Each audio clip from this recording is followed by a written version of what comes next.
Hey everyone, today I'm joined by Lorimer of Community Labs. Lorimer, would you take a minute and just give a quick intro?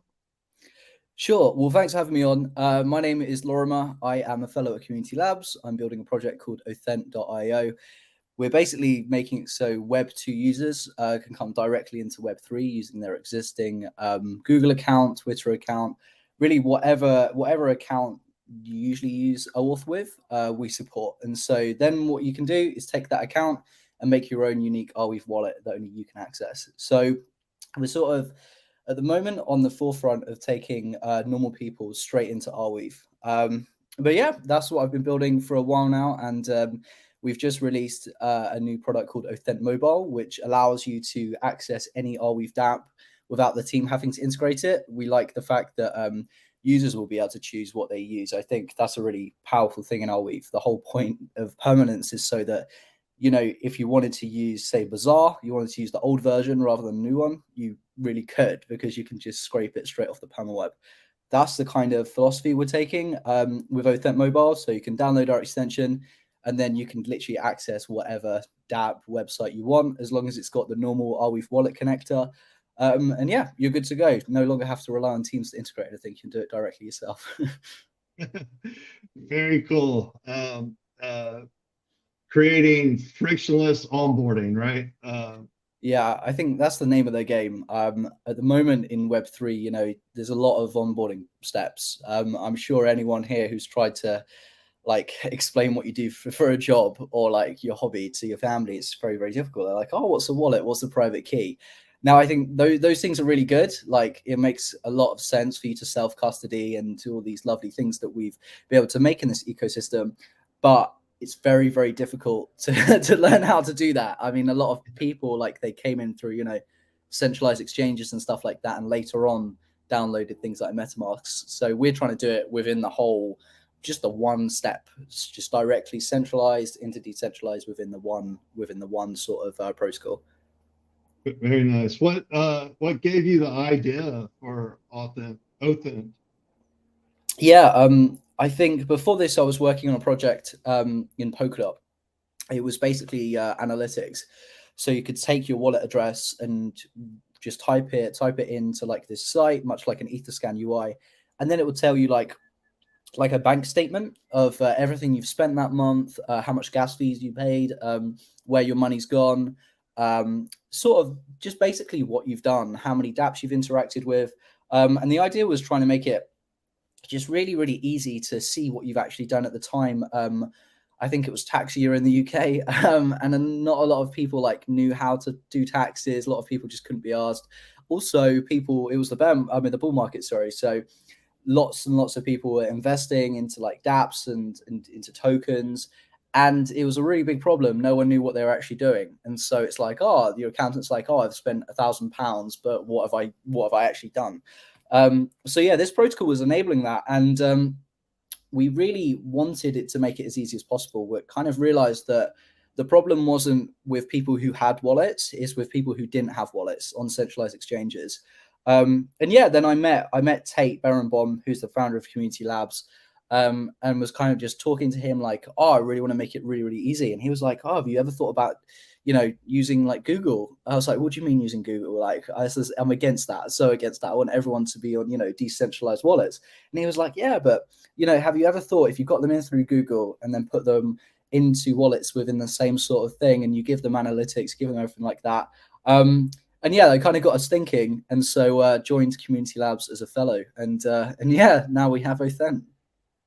Very, very cool. I know that over the years, there's been a lot of, kind of talk about kind of how to onboard users from Web 2 and bring them into Web 3. And of course, there's a lot of education, but it seems like this can really just kind of allow you to experiment with Web 3 without having to do all the education. And then if you like it, you can kind of dive deeper. Is that a pretty good accurate Yeah, statement? I think, as I mentioned earlier, it's really about the user's choice. The whole point of this ecosystem is to put the power in the user's hands. If you don't want to share data, you don't have to. If you want to, that's great. I sort of take the same approach with centralized and decentralized. Some people, for example, my mum, she loves the fact that if she sends money to the wrong account or the wrong person, the bank can just reverse it and it's fine. On chain, obviously, you can't do that. And so I've pitched her the idea of crypto like nearly every day, but she still doesn't get it, and that's completely fine. That's her choice. And so we take that same approach with, she should be able to use like Bazaar, for example. NFTs are cool. Why should she be able to use them? But that doesn't mean that she has to have a private key. But that also doesn't mean she doesn't have to have one, if that makes sense. So really, it's about giving the users what they want. If they want centralization with Google, we have it. If they don't, that's fine. You can be onboarded into that and slowly progress into like more, Arconnect, for example. So yeah. Very cool. So just from a development perspective, as you got this idea, and I'm sure you had to kind of dig through some OAuth 2 documentation and dig through a lot of technical bits. What did you find to be the most challenging aspect of building the system out? Yeah. So we right now, how it works is we use normal OAuth, and we generate something called a JWT, which is stands for JSON Web Token. All it really is like an encoded token that you can verify Google signed it, and you can put extra payloads in it. So say like I wanted to send you an NFT on Bazaar or Atomic Asset, sorry. I would basically put that transaction input into the JWT, and then send that to a smart contract. And then that smart contract would evaluate the JWT and basically verify that, one, we signed it, the ROF signed it. So Google, in this case, verify that I signed it with my Google account. And then that smart contract would be able to make a transaction to another contract, and send your atomic asset. So it's kind of bridging like normal OAuth like authentication. We didn't make the JWT. We're using existing packages that are very, very good. That, institutional grade OAuth, which really every normal web app uses in Web 2. So authentication is really, really good. The tough part was that bit in the middle, how we take a JWT and then put it into a contract.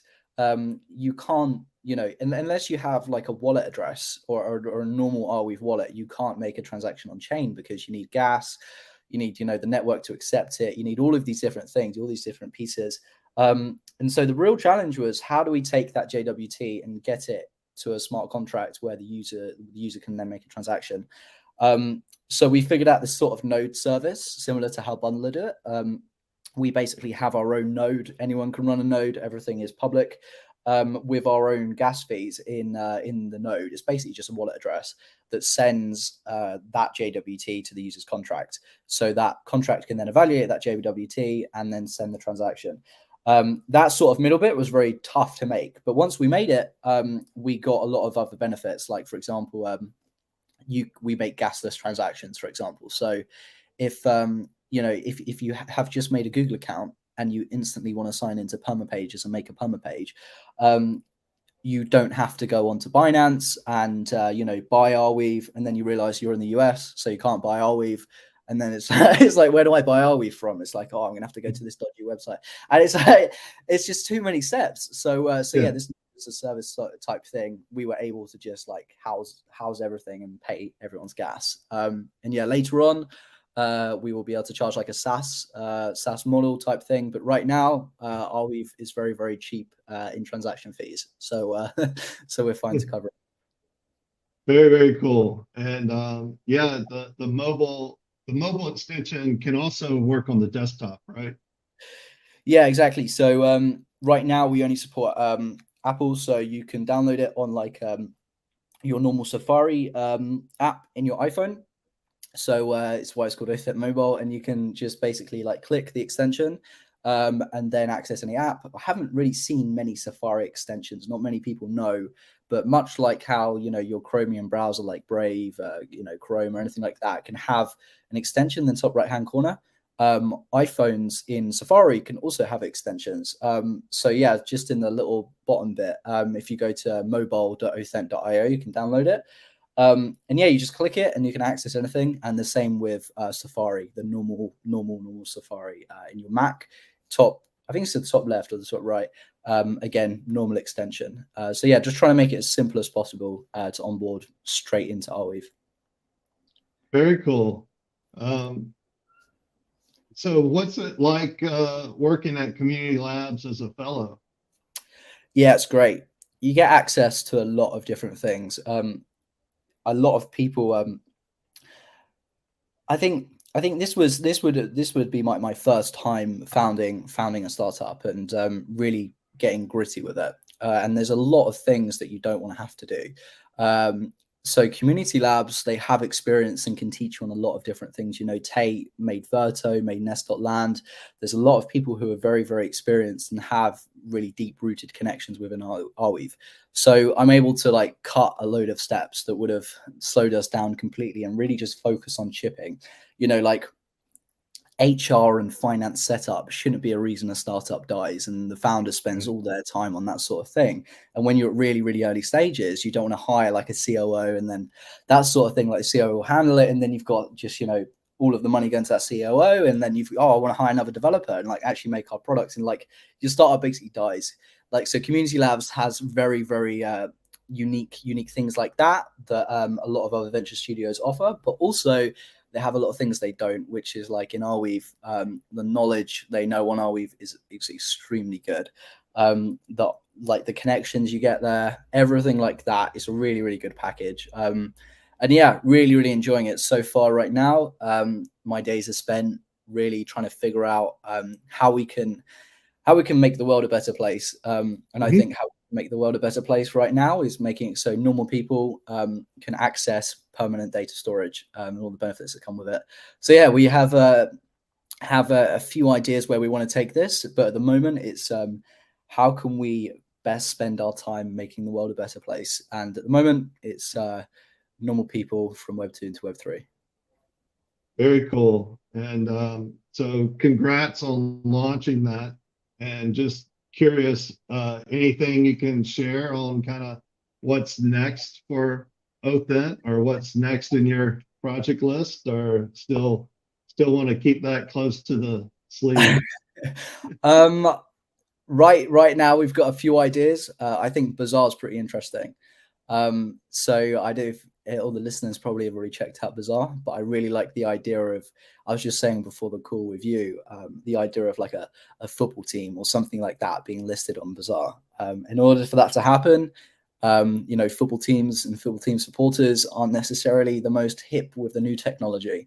So that provides really interesting opportunities for us. Arweave at the moment is on the forefront of Web3 adoption, mainly just because it focuses on, again, just permanent data storage, that thing that so many people have had a lot of problems with, and sometimes they don't even realize, you know, like with what our drive's doing. A really, really simple use case is, you know, you've got a Google Drive. What happens if they delete all my photos and family wedding photos? My granddad is obsessed with photos, and so I like to think that people like that, they deserve stuff like this. So in order for that to happen, you need that middle bit.